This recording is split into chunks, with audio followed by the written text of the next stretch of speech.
ignoring Ngo D-stroke led 1ED3 T led 1ED. Brew was staring in wide-eyed disbelief. TH led 1EA9 Line calmly explained that he had overheard this news at Blackstone Island and thus understood the inner workings of the Hanging Temple. The Sword King added that while Master T led 1ECBCH Khan's reputation was still unknown to the world back then, his talent had brought the place back into the ranks of the six transcendent powers. TH led 1EA9 Line curiously asked Ngo D-stroke led 1ED3 T led 1ED how domineering this expert was and whether his teacher had met them yet. Ngo D-stroke led 1ED3 T led 1ED simply shook his head, admitting he hadn't because this was his first trip away from Fu D-stroke led 1ED3 Mountain, making TH led 1EA9 Line chuckle inwardly at his teacher being a top-tier, genuine Shedden bookworm.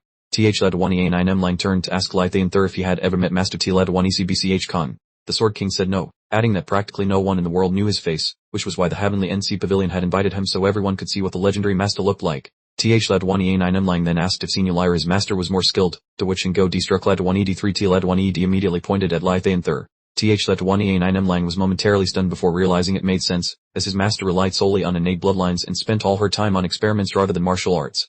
TH led 1EA9 Line continued to tease, saying Senior Lai had profound martial arts and a majestic title yet was so timid, but Lithian Thur wasn't angry at all, calmly explaining that titles like Grandmaster or flashy names were just things bestowed upon them by the common people. The Sword King slowly added that the six transcendent powers had established a council to grant Grandmaster certificates, with 6 slots each for the states of VI led 1EC7T and S led 1EDF, and 5 for Ngo. If one wasn't recognized by this group, regardless of their victories, they could never bear the title of Grandmaster.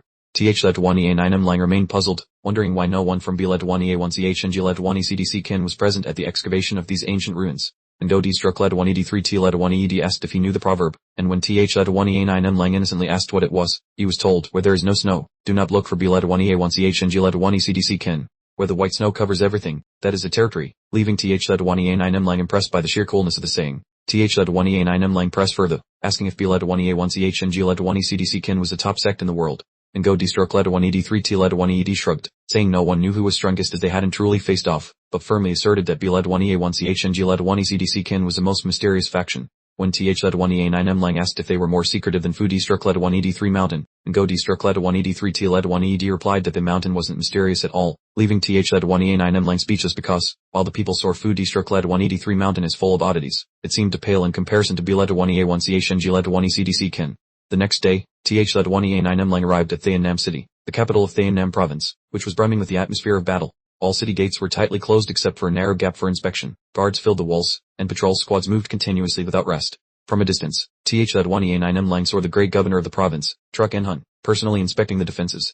On the main roads to the southwest, long lines of grain carts headed incessantly toward Nam Ao. By calculation, 100,000 troops of VI led 1EC7T state had neared the border, and war had likely already broken out. If a major conflict occurred, Thayan Nam would be the largest support base for Nam Ao and the first fortress to bear the pressure. Currently, 150,000 troops of the Crown Prince's faction were stationed here, showing their resolve to go all in by mobilizing the entire Chuck family to provide support. TH led 1EA9 Line didn't dare linger, hurrying east as HUY led 1EC1 Envu was still 1,000 miles away, so the war probably hadn't reached there yet. At the next stop, the three of them decided to switch to war horses to travel faster, galloping day and night without rest, changing horses every 200 miles. Thanks to that dizzying speed, in just 2 days, they covered 1,000 miles and saw the gates of HUY led 1EC1 Envu City appear before them. Upon arrival, they saw a force of over 1,000 soldiers marching southwest, led by none other than LI led 1EC5 Uvo Ngdan, an old acquaintance whom TH led 1EA9 Line had almost forgotten. When LI led 1EC5 Uvo Ngdan saw TH led 1EA9 Line, he was also a bit taken aback, but he quickly withdrew his gaze and continued to command his troops to go on campaign. TH led 1EA9 Line told himself that this match would certainly be extremely fierce since even HUY led 1EC1 Envu City had to mobilize troops, with the city lord personally leading them. BI led 1EC7T state had deployed 150,000 soldiers, and with other support forces included, the total number involved likely reached over 250,000. It seemed the Chuck family intended to drain the Mantar of Thayan Nam province for this Nam Ao battlefield. TH led 1EA9 Line suddenly felt worried. If Nam Ao lost, a massive amount of pressure would flood into Thayan Nam City, and if his place fell, the entire province would be devastated as no defenses would remain. Just imagining it was enough to cause chills. The Crown Prince's faction was truly wagering their entire fortune on a single game. Even an expert like Lithian Thur was worried, asking if the Thayan Nam defensive line would collapse so quickly if Nam Ao fell, but TH led 1EA9 Line chose to remain silent as his number one priority was saving the beautiful unled 1ED9C line. The three of them continued to whip the horses in a hurry, finally returning to the HUY led 1EC1 Envu Marquis Manor. As soon as he saw TH led 1EA9 Line, Bang En Hai jumped up and cheered that the young master had returned home. Soon, everyone rushed out to meet him, his parents, Zaro Bang, then his in-laws and Kim En led 1ED9C Thon. Everyone's eyes were full of worry mixed with a final glimmer of hope placed on his shoulders. His mother-in-law couldn't hold back and immediately asked how the trip turned out. Though he still harbored some internal concerns, TH led 1EA9 Line forced a reassuring smile for the whole family, saying he had found the cure. Those words were like a spiritual medicine that instantly lifted everyone's spirits. The lunch-shrouded gloomy atmosphere vanished completely, giving way to a radiant belief. Daring not to delay, Th led 1E9M Lang rushed into his wife's room where the old monster of Mount Lem was constantly on duty. Seeing him back, the old man only said that if he had returned a few days later, and led 1ED9Z Lan wouldn't have held on, but Th led 1E9M Lang quickly replied and thanked the senior for dedicating his efforts to care for her all this time. Th led 1E9M Lang rushed to and led 1ED9Z Lan's side, his heart aching from the lunch separation. And Th led 1EBF also looked quite haggard, his face pale from the burden of keeping the young mistress alive in Th led 1E9M Lang's absence. To him, led 1ED9Z Lan was as important as his own child, so if anything went wrong while the young master was away, he would have felt guilty for the rest of his life. Th led 1E9M Lang lowered his voice, asking everyone to step out so he and his teacher could work. Everyone left silently, waiting in the courtyard with nervous prayers. And Go District led 1ED3T led 1ED looked at Th led 1E9M Lang and gestured for him to help and led 1ED9Z Lan remove her clothes. Th led 1E9M Lang performed it gently, his heart pained to see her so thin after 50 days in a coma. Her body, originally full due to pregnancy, had now severely lost weight, her pale face devoid of any vitality. After the master finished the examination, she reported in a low voice that her pulse and breathing were too weak, with only the slimmest shred of hope remaining. Not wasting another second, Go District led 1ED3T led 1ED hurriedly took out the carefully kept marrow cleansing pearl. Th led 1E9M Lang immediately activated his divine vision to scrutinize every tiny detail of that unfamiliar pill. It looked exactly like a round pill as red as blood, but in nature it wasn't an ordinary medicine because the outer shell was made of an extremely strange material. And Go District led 1ED3T led 1ED held it in his hand and began to exert internal energy into it.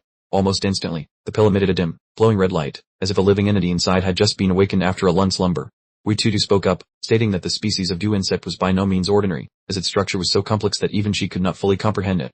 Then, she decisively took the syringe and drove it through the outer casing.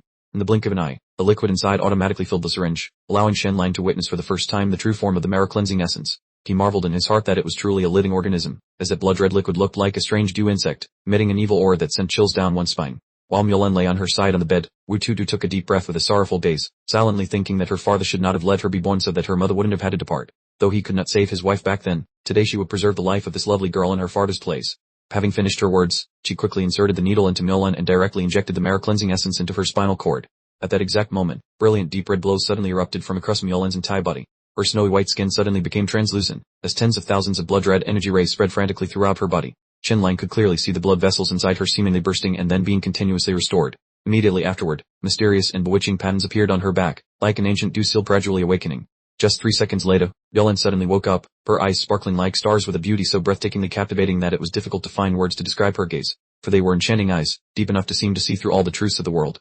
The light from her eyes was not harsh but carried a charm that made anyone who saw them unable to look away. Not only her gaze, but her entire body also gradually transformed. Usually, it is hard for women to immediately regain a slim waist after childbirth without long-term exercise, yet Mulan at this moment seemed to be forged in a brilliant red fire, as a rosy light swirling around her made her bones crackle like she was going through puberty again. The belly that was slightly full after birth gradually tightened, turning into an astonishingly slender wasp waist. Her already shapely legs suddenly grew even longer. Not only that, from her bones to her muscles, tendons, and skin, everything was undergoing a complete overhaul. Shen Lang stood there in a daze, mouth agape, while even Witudu was speechless with astonishment. "Master, what exactly is happening?" he asked. Witudu replied, "I'm stumped, don't you men all love long legs?" Even though he truly liked it, Shen Lang still couldn't maintain his composure. His mind was screaming inside, "Dear Mulan, please don't grow any taller, or you will surpass your husband." The key point was that this wasn't just a simple increase in height, but a comprehensive internal transformation. She was perhaps undergoing a second metamorphosis. Shen Lang was extremely shocked and quickly turned to ask Witudu what kind of treasure the marrow cleansing essence truly was. Witudu calmly said to wait until she researched it thoroughly in ancient texts, then she would explain it to him later. Shen Lang was frozen in shock. It was too terrifying. Mulan's bone density had increased significantly, her muscles were bolstered manifold, and specifically, her body's contours became fatally seductive. After some thought, Shen Lang whispered to ask if this bloodline transformation was following his preferences. Witudu then said that from a man's perspective, her figure was indeed becoming more provocative, but to Mulan, this physical change was mainly to optimize her combat capabilities. Suddenly, his eyes widened in horror. Wait, is even her face about to change? "Dear Mulan, please don't, because you are already absolutely exquisite." However, upon seeing Mulan's new appearance, Shen Lang immediately fell head over heels. It was hard to believe, as this look was simply way too beautiful. People like Ninghan Roshan Shishi should move aside. Your big brother solemnly declares that his wife is indeed the undisputed #1 beauty in the state of Yu.